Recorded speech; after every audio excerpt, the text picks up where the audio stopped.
Sejam bem-vindos no nome do Senhor Jesus, graça e paz no nome dele. Ok, na semana passada nós falamos sobre, o tema foi, em que consiste ser rico para com Deus? Uma pergunta. E logo na segunda-feira, se não me falha o erro, na terça-feira, Deus colocou no meu coração o desejo de continuar e fazer, portanto, a parte 2, desta pergunta, dessa reflexão. Então, hoje vamos estar refletindo sobre essa pergunta, em que consiste ser rico para com Deus. Na semana passada nós focamos sobre a questão da generosidade. Eu também dei assim alguns exemplos, sobre a questão, a importância de sermos fiéis a Deus no nosso dízimo, nos nossos dízimos e nas nossas ofertas, não considerando, não ouvindo aquela voz, muitas das vezes, com toda certeza, do inimigo que tenta nos convencer de que, afinal você não precisa fazer isso, Deus não precisa do teu dinheiro, ou, mas você vai dar o dízimo, vai te faltar, ou você vai dar o dízimo, mas não está sendo usado com sabedoria. Isso, gente, não interessa, Eu penso que a questão do dízimo de fato, eu creio nisso, que é a forma que Deus escolheu para nos fazer prosperar. Exatamente isso. Aí está o segredo. Devolvemos a Deus o que é de Deus, a parte dele, reconhecendo que se temos um trabalho, se temos algum rendimento, se somos abençoados, financeiramente, é porque esta bênção, na realidade, vem dele, procede dele, porque tudo que nós somos e nós temos provém do Senhor, Concorda com isso? Se concorda, diga aí um amém, ou escreva aí um amém, em sinal de concordância. E, portanto, hoje eu quero partilhar 4 outros aspectos sobre este tema, sobre ser rico para com Deus. E o primeiro aspecto que eu quero partilhar com vocês é o seguinte: ser rico para com Deus também significa amar o que Deus ama e deixar de amar as coisas do mundo. Ou seja, amar o que Deus ama e odiar o que Deus odeia, Nós não podemos ter aquela pretensão de, mas afinal, o amor, Deus é amor, Jesus ama, Jesus perdoa. Sim, Jesus é amor, Jesus é a fonte de toda a graça, de toda a misericórdia, mas há princípios na palavra de Deus que nós temos que seguir e não podemos ter a pretensão de sermos mais bonzinhos, digamos assim, melhores do que Jesus. Temos que prestar atenção nos discursos de Jesus, nas pregações de Jesus, lendo a palavra, lendo os evangelhos, prestando atenção. Lembre-se que muitas e muitas vezes Jesus confrontou os fariseus, os senhores, os doutores da lei, e houve alturas em que Jesus não foi assim polite, não foi simpático. Ele os chamou de hipócritas, Os chamou de hipócritas.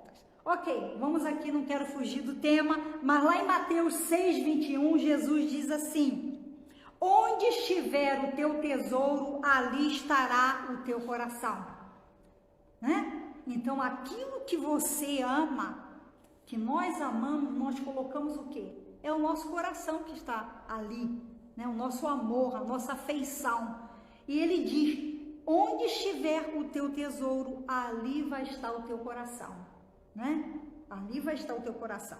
E eu quero avançar para 1 João 2, primeira carta do apóstolo João, capítulo 2, versículo 15 a 17, para nós aprofundarmos um pouquinho sobre essa questão de amar o que Deus ama. Se você tem aí a sua Bíblia, abra rapidamente. 1 João capítulo 2, versículos do 15 ao 17, diz assim: não amem o mundo, nem o que nele há. Se alguém ama o mundo, o amor do Pai não está nele. Pois tudo o que há no mundo, a concupiscência da carne, uma outra versão diz a cobiça da carne, a cobiça dos olhos e a ostentação dos bens, não provém do Pai, mas do mundo. E no versículo 17, João diz: o mundo e a sua cobiça passam, mas aquele que faz a vontade de Deus permanece para sempre. Então nós temos aqui 3 coisas. João está enfatizando, né? A cobiça da carne, a cobiça dos olhos e a ostentação dos bens. Quero dizer o seguinte: o diabo não é nada criativo, porque ele utilizou esse mesmo princípio, essas 3 coisas lá na tentação, lá no Jardim do Éden, quando ele tentou Eva, né? E ele apresentou que essa mesma estratégia de sedução com Eva, com Jesus, em Mateus capítulo 4, e agora João, né, no final do seu ministério, ele escrevendo a igreja, ele chama atenção e coloca exatamente as 3 coisas, né? A cobiça dos olhos, a cobiça da carne, a cobiça dos olhos e a ostentação com os bens. Então, ele usou essa estratégia lá no Jardim do Éden. Qual era, portanto, a essência? Aquilo que é belo, a beleza atrai. Nós todos somos atraídos pelo belo. Atraídos pelo belo. Aquilo que é gostoso, aquilo que faz bem ao nosso estômago, né? O que é gostoso para alimentar a carne e aquilo que nos faz sentir importante. Então, exatamente nessas 3 áreas que nós precisamos estar atentos. Há uma outra versão desse mesmo texto que ele diz assim: pare de amar o mundo.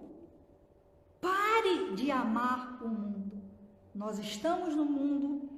É lógico que apreciar uma coisa que é bela tem o seu valor, tem a sua importância, não é errado.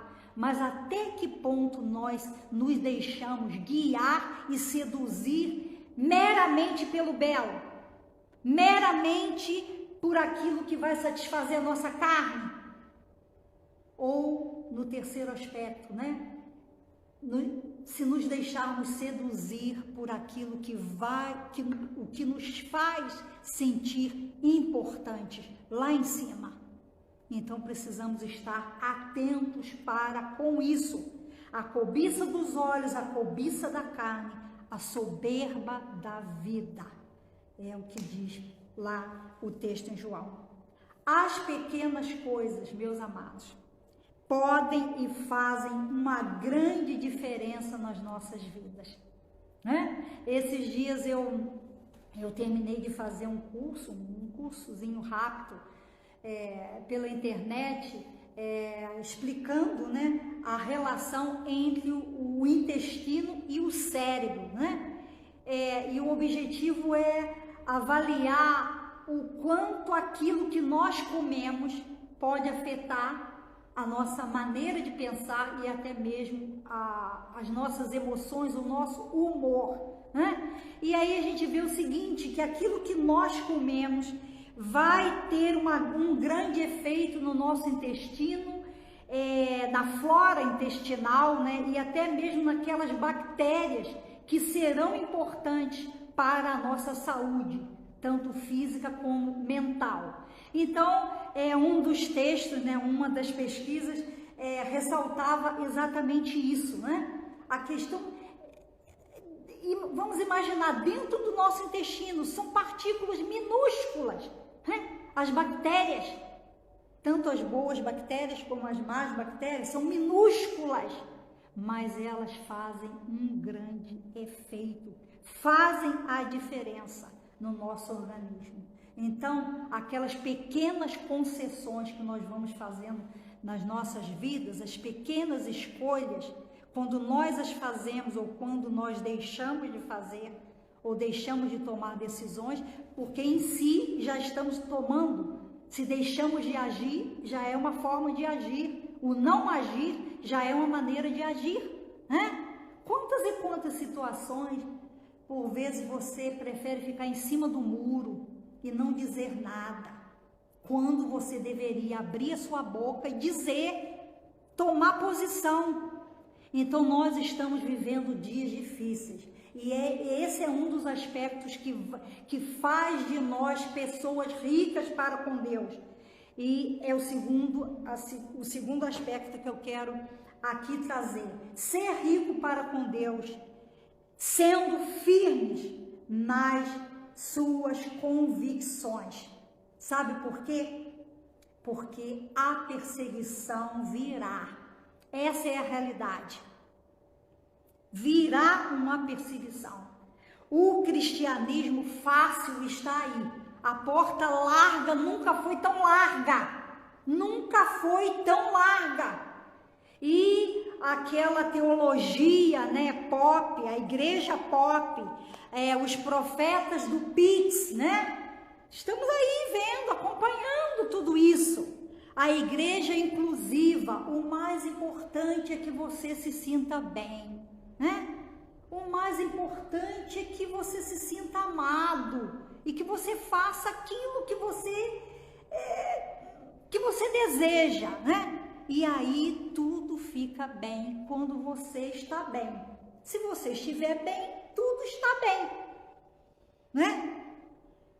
Uma teologia humanista, uma teologia que começou e que foi semeada lá atrás na França, através do filósofo Emmanuel Kant, e que depois vem atravessando as décadas, e vão concordar comigo que hoje, o quê?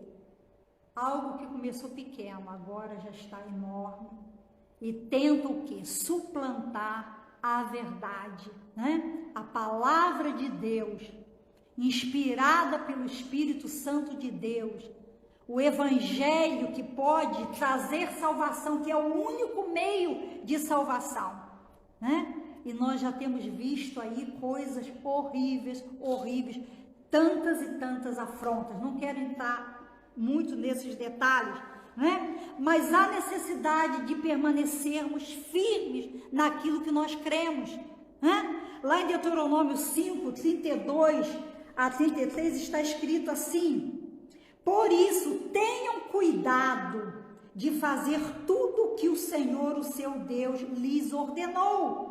Não se desviem, ou seja, fique firme nas suas convicções, no evangelho que você abraçou, na decisão que você tomou por Jesus, né? Fique firme, não se desvie nem para a direita nem para a esquerda, andem sempre pelo caminho que o Senhor, o seu Deus, lhes ordenou, para que tenham vida. Sempre que Deus nos pede para fazer alguma coisa, é maravilhoso isso, nós vemos isso, presta atenção quando você ler a palavra de Deus, que você vai ver que é um princípio, né? No 32 ele diz, não faça, tenha cuidado, exortação, né? Tá chamando atenção, tá dizendo, olha, não vá por esse caminho, não vá por aí, né? Não se desvie nem para a direita nem para a esquerda, andem sempre pelo caminho que o Senhor teu Deus, seu Deus, lhes ordenou, para que tenham vida, tudo lhes vá bem, e os seus dias se prolonguem na terra da qual tomarão posse. Promessa, proteção da parte de Deus, livramento, não significa que você e eu não vamos ter problemas. Jesus disse, no mundo tereis aflição, Mas tem de bom ânimo, eu venci o mundo. Jesus não nos enganou, né? A questão é, vamos passar por dificuldades? Sim, vamos passar. Problemas todos nós temos, mas não passaremos por essas dificuldades sozinhos, né? Ele promete estar conosco, né? É promessa. Se passamos pelo rio, ele diz, olha, você não vai afundar, né? Se passares pelo fogo, não te queimarás, e assim por diante, né? Glória a Deus por isso. Então, há necessidade de que nós permaneçamos firmes nas nossas convicções, no evangelho que nós abraçamos, sem nos desviarmos nem para a direita nem para a esquerda. A terceira coisa, o terceiro aspecto de sermos ricos para com Deus é resistir à tentação. Isso é algo muito prático. Resistir à tentação de pagar mal com mal. Gente, isso não é fácil, né? Quando nós estamos ali naquela situação que a pessoa está tentando nos prejudicar e a pessoa está, quem sabe você está passando por uma situação assim, de difamação, né? De alguém falando mal de você, coisas injustas, mas resista à tentação de pagar o mal com o bem. Lá em Romanos 12, 21 diz assim, não se deixe vencer pelo mal, mas vençam o mal com o bem. É isso. Então, é aquela questão, né? Não difame porque alguém está te difamando. Sendo bem prático. E eu anotei aqui uma frase. O que difama? Difama mais a si mesmo do que aquele que está tentando difamar. Porque a pessoa que vai por esse caminho da difamação, ela se deixa conhecer, ela se faz conhecer aos outros, às pessoas que estão ao redor. Porque alguém vai dizer assim, poxa, mas essa pessoa está difamando a outra? Não vou confiar nela não. Hoje ela está difamando uma pessoa que até a tem como amiga. Eu vou confiar nessa pessoa? Gente, isso aí é uma coisa muito prática. Então vamos estar atentos, né? O que difama, ele difama mais. Em primeiro lugar, ele está difamando a si mesmo, né? Mais do que aquele que ele está tentando difamar. É aquela expressãozinha, aquela situação de jogar lama, né? A pessoa que joga lama, ela corre o risco da lama, do barro, né? Da lama respingar nela, né?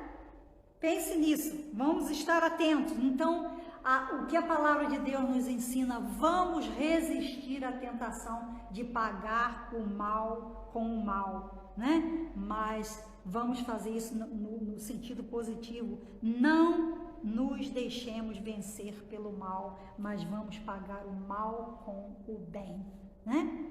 Se a pessoa estiver difamando, não faça o mesmo, né? Traga isso na presença de Deus, porque a palavra diz que não há nada encoberto que não haja de ser revelado, nem oculto que não haja de ser conhecido. E a quarta situação, ou o quarto desafio para nós, o quarto aspecto, né, de ser rico para com Deus, é permitir que o Espírito Santo nos transforme pela renovação das nossas mentes.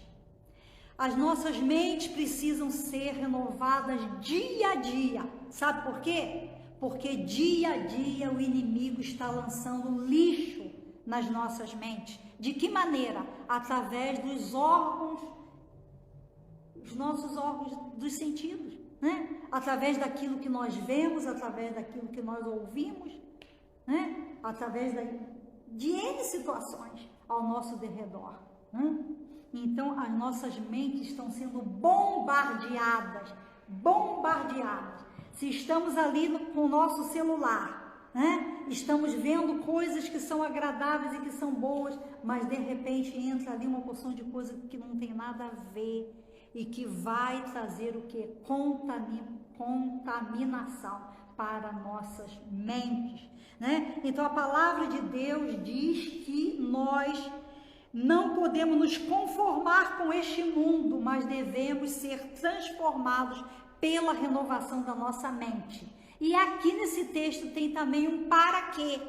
Para quê?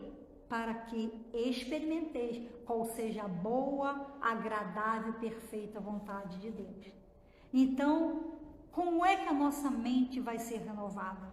Como é que a mente é renovada? Através da palavra de Deus. E quando nós resistimos, né? Digamos, essa tentação que eu mencionei de pagar o mal com o mal, quando nós resistimos a isso.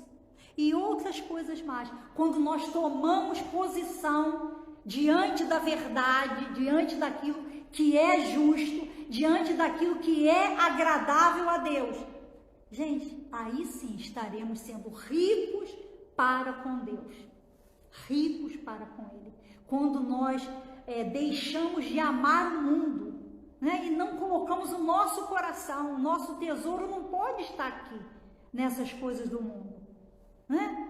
Há uma linha muito fina nessa situação, porque estamos no mundo, mas não somos do mundo. Né? Jesus, lá em João 17, quando ele orou por nós, pelos discípulos, e ali ele já estava fazendo uma oração por nós, né?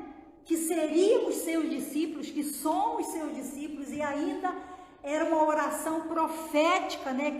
Que correu todo o tempo, avançou no tempo e nos alcançou hoje. Jesus, em João 17, estava orando por mim e por você, que cremos nele, né? Ele disse: Pai, eles estão no mundo, mas eles não são do mundo, guarda-os, Senhor. Jesus orou por mim e por você. Glória a Deus por isso. Né? Então, as nossas mentes precisam ser renovadas.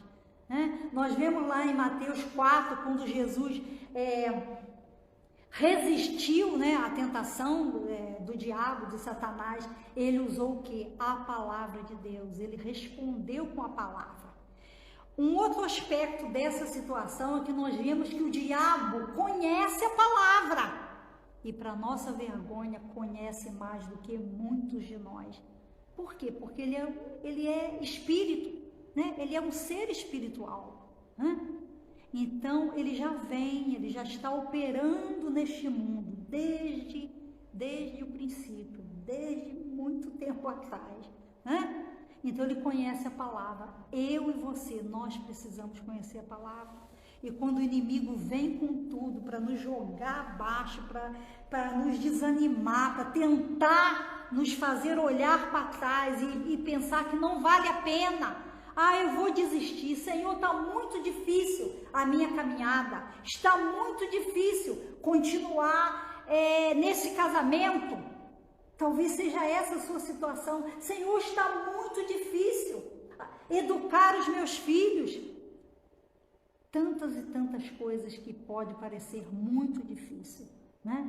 Mas se abrirmos a palavra de Deus, o Senhor sempre vai nos dar uma direção, né? E a palavra vai nos fortalecer. Ele vai usar alguém, né? Quem sabe a esposa ajudando o marido, né? O marido ajudando a esposa. Essa semana meu marido ajudou-me muito, né? Estava a passar por muita luta. Louvado seja o nome do Senhor, que Deus o usou para me abençoar. Glória a Deus por isso. Então, é isso, meus amados. Eu quero pedir que vocês abram agora, para nós terminarmos, lá em Tito 2, do 11 ao 14, né? Tito, está lá no finalzinho da Bíblia, ok? Tem só 3 capítulos. No versículo 2, Tito 2, do 11 ao 14, diz assim, preste atenção nessa palavra. porque a graça de Deus se manifestou salvadora a todos os homens. Graça de Deus se mostrou salvadora a todos os homens, né? A salvação é pela graça e ela está disponível a todos os homens. Glória a Deus por isso. Ela, a graça de Deus, ela nos ensina a renunciar à impiedade.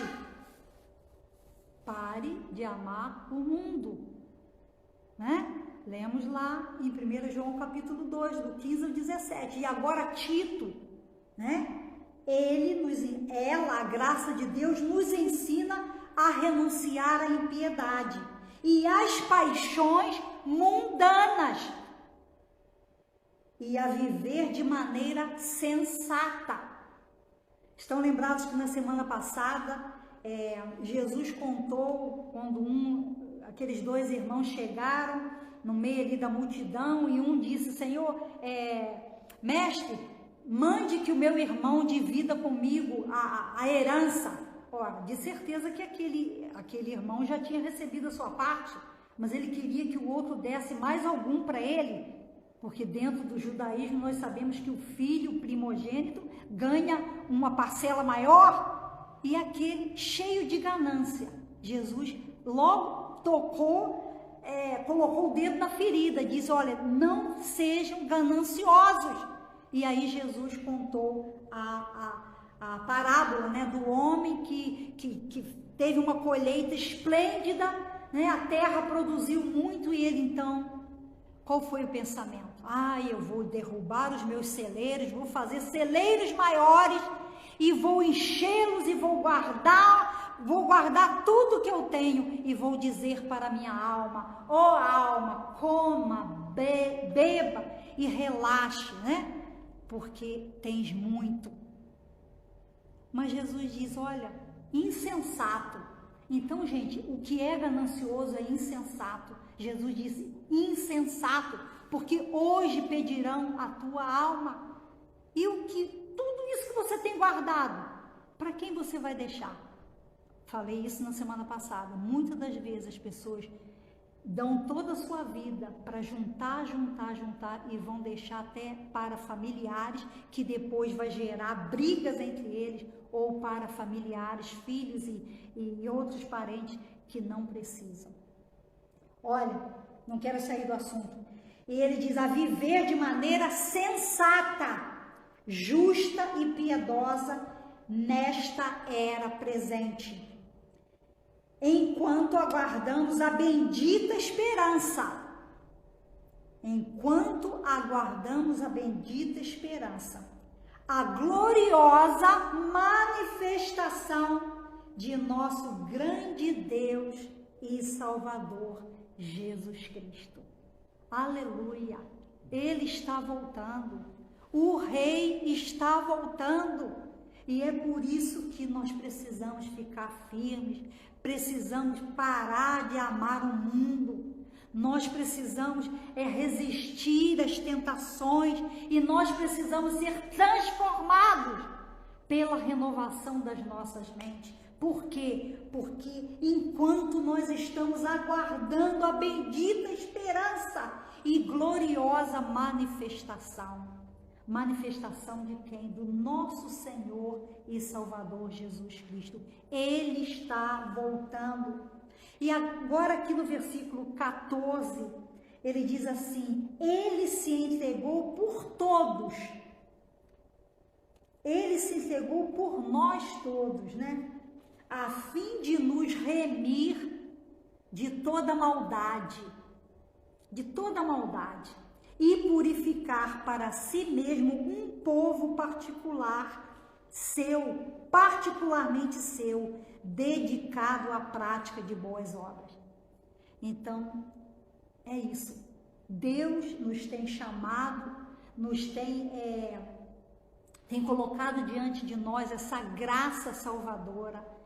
Para quê? Para nos guardar e para nos ensinar a renunciar à impiedade e às paixões mundanas. Né? Por quê? devemos andar dessa maneira, né? Sendo ricos para com Deus, praticando a palavra. É fácil? Não, não é, mas não é impossível. Outro aspecto, temos que resistir à porta larga, né? A porta larga, e essa porta larga está cada vez mais larga, e é por ela que a boiada está indo, é por ela que a boiada está indo. Então, aqui diz, purificar para si mesmo um povo particularmente seu, né? A graça de Deus, nós fomos selados pelo Senhor, temos o selo do seu Espírito Santo, e nós somos propriedade dele. Então nós precisamos estar atentos. E o versículo 15 é a razão pela qual eu tenho procurado pregar a palavra. Não é palavra motivacional, não é só palavra de encorajamento. Muitas e muitas vezes eu vou fazer isso, mas outras vezes eu tenho que ser fiel àquilo que Deus tem colocado no meu coração para partilhar, porque é a Ele que eu vou prestar contas, né? É a Ele que eu vou prestar contas, não é a minha superintendente aqui na Escócia, né? A minha líder aqui é o Senhor Jesus, aquele que me chamou, é a Ele que eu vou prestar contas. E o versículo 15 diz assim, é isso que você deve ensinar, né? É isso que você, Tito, deve ensinar, exortando-os e repreendendo-os com toda a autoridade. Ninguém o despreze. Paulo escrevendo a Tito, dizendo para ele, prega, ensina, repreenda, né? Com toda a autoridade. E que ninguém te despreze. Às vezes podemos até ser desprezados aqui, mas a verdade é que, fazendo conforme Deus nos manda fazer, não seremos desprezados por Ele que nos tem chamado. Amém? Conclusão. Quando você estiver desanimado, pense que maior é aquele que está em você do que aquele que está no mundo, né? Resista às tentações. Mantenha-se firme nas tuas convicções, né? Mantenha-se firme nas suas convicções. Permita que o Espírito Santo esteja trabalhando na sua vida e transformando você através de uma mente que é renovada a cada dia. Porque a palavra também diz que a palavra de Deus é a água que nos purifica. Então, se a sua mente está aí cheia de pensamentos negativos, cheia de desânimo, cheia de incredulidade, cheia de coisas que não provém de Deus, leia a palavra. Mesmo que você não entenda, há pessoas que dizem assim, mas pastora Cidinha, eu leio, mas eu não entendo. Continue lendo, porque essa palavra vai trazer purificação ao seu coração, à sua mente, e essa palavra tem poder de te transformar e de trazer o consolo que você está precisando. Amém? Então, vamos ter uma palavra de oração agora, e eu vou orar e vou pedir ao Senhor que esteja fazendo essa obra nas nossas vidas, para que nós possamos ser ricos para com Deus. Amém? Vamos orar. Deus, nós louvamos e bendizemos o seu nome, o teu nome, Senhor, porque só tu és Deus, o Deus Todo-Poderoso, o Deus que ressuscita os mortos e chama à existência as coisas que não são, como se já fossem. Ó Pai, ao lermos, ao refletirmos na tua palavra, Pai, que essa palavra encontre lugar nos nossos corações, que os nossos corações sejam, ó Deus, um terreno preparado, uma boa terra, para que esta palavra possa produzir frutos, frutos que glorificam o teu nome. Pai, eu desejo ser rica para contigo. E, ó Deus, eu te peço que esta riqueza de alma, essa riqueza de coração, esteja presente em cada uma das pessoas, ó Deus, que tiverem acesso à tua palavra, a esta reflexão. Ó Deus, ajuda-nos a resistir às tentações. Ajuda-nos, ó Pai, a dizer não, a parar de amar o mundo. Ó Deus, a termos firmeza naquilo que nós cremos e a não nos desviarmos nem para a direita nem para a esquerda. Ó Deus, sela esta palavra nos nossos corações. Nós oramos no santo nome de Jesus. Amém, amém. Fique na paz do Senhor Jesus, uma semana abençoada, ok? Que Deus seja contigo.